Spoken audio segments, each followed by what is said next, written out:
So, in the case of being crushed by 2 tons of irony, a week after the Minnesota Vikings were highlighted by Peter King, Football Morning in America, for the COVID preparedness of TCO Performance Center Bar and Grill, the Vikings absolutely get rocked. Get rocked by COVID. So Michael Pierce, star free agent nose tackle, he opts out of the season, citing asthma concerns. Eric Sugarman, the infection control officer, he gets it, as well as 7 Vikings players test positive and are placed on the COVID reserve list, including first-round pick Justin Jefferson, as well as projected starter Fadio Denebo. So, not great. Not great, but looking at the positive side of life, I think there is one silver lining in all of this, and it is pretty simple. It means that the Vikings testing procedures are working. All right, so they got that going on for them, which is nice. Now, the rigid testing policies of everyone in the building, players, staff, support staff, coaches, everything, have to get tested before entering the workspace. It's working. Otherwise, those 7 probably wouldn't have been popped, nor Sugarman as well. And in all likelihood, I guess this is a secondary positive, all of them likely got the virus from outside the facility because Sugarman said his whole family is positive. Now, since Sugarman has been extremely informed, embedded this entire offseason about getting the training facility up to date and has been extremely rigid about his personal procedures as well. I mean, chances are someone in his family brought it from outside the home, brought it into the home. The home is the number one transmission vector just because of the familiarity, everyone around, not wearing masks. Do you wear masks around your family members? No. As well as when air conditioning is involved, circulating air, all that stuff, yada, yada, yada, yada, yada. Right. So also, all 7 of the players tested positive right when they reported to the facility, so they likely got it from elsewhere as well. So that is a positive, that the testing's working, as well as there is an outbreak in the facility, and as well as they caught all of the people who were positive and they're quarantining.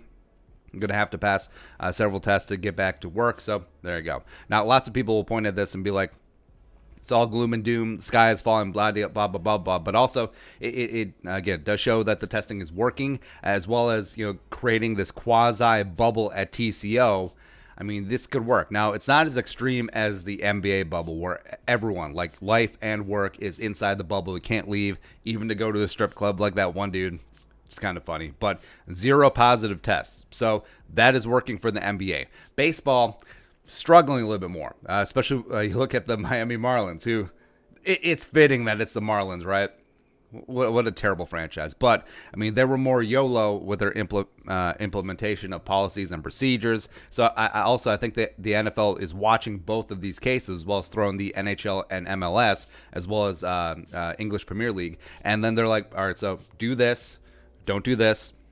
Ooh, do this. Definitely don't do this. Definitely don't do the Miami Marlins one. So you're hopeful. You are hopeful because, I mean, yes, all it does is take for one false negative for it to spread. But I mean, that is the risk at this point. But I think the Vikings are doing everything that they can, and that's commendable. Also, this early punch in the face means that the team won't get complacent or sloppy about it later, as some teams who may not have a lot of positive cases or may just start to be a little bit lax in their procedures or weren't even as rigid in their implementation in the first place.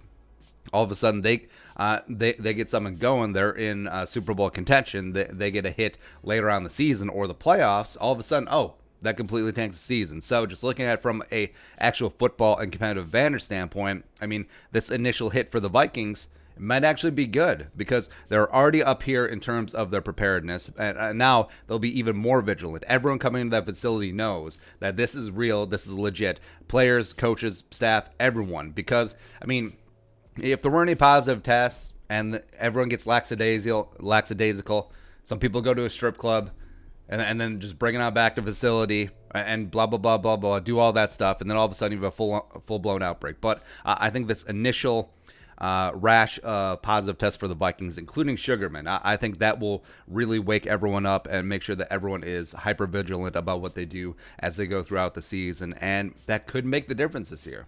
A team staying fully healthy or relatively healthy in any given year, specifically with injuries, that does make the difference between who hoisted Jerome Barty and who doesn't. And now you throw in the Rona. I mean, teams that do take the Rona seriously they're going to have an advantage over teams who don't. And also, there will be an element of puck luck in there, too. And frankly, I think the Vikings are due for a little bit of that. Hoist the Jerome Barty in March or April or whatever that's going to be. We'll get through this. All right. Let us know your thoughts in the comments section. You know what to do. Skull, production value.